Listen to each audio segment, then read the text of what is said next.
This is a CFOP white cross walkthrough of a sub-20 solve. Let's take a look at this scramble. Get white on bottom. We see we have orange and we have green, and orange goes to the right of green, and it's nice in that we can put orange in and then put green in right next to it. Let's see where our other pieces are. They set up really nicely because the blue is attached to its center, the red is attached to its center. So the only problem is that if we do orange and then green, it messes up our blue.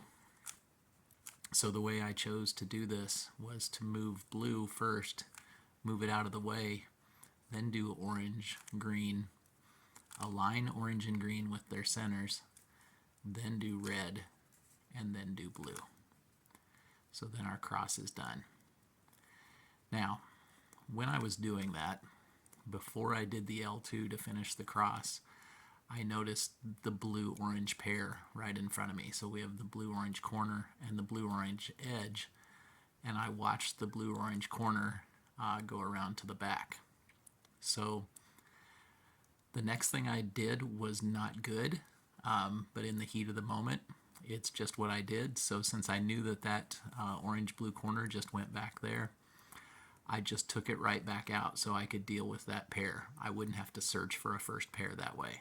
So I moved it up, spun them around out of the way, put my L face back down, and now my orange-blue corner here is here and my orange-blue edge is here. So not the greatest move, but I didn't have to spend any time looking for that pair.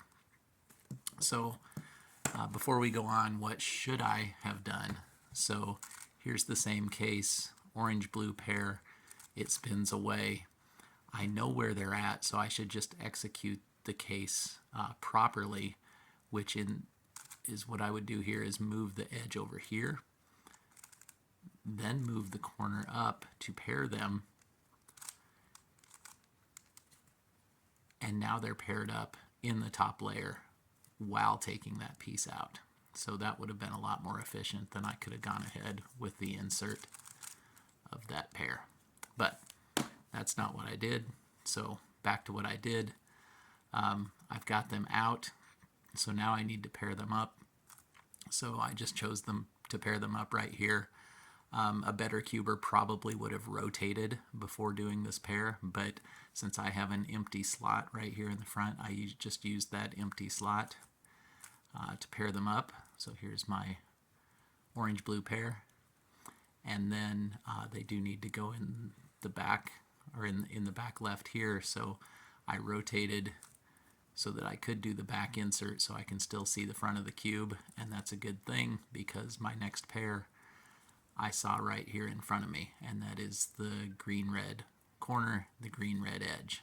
So rotating to the back to do the insert paid dividends there.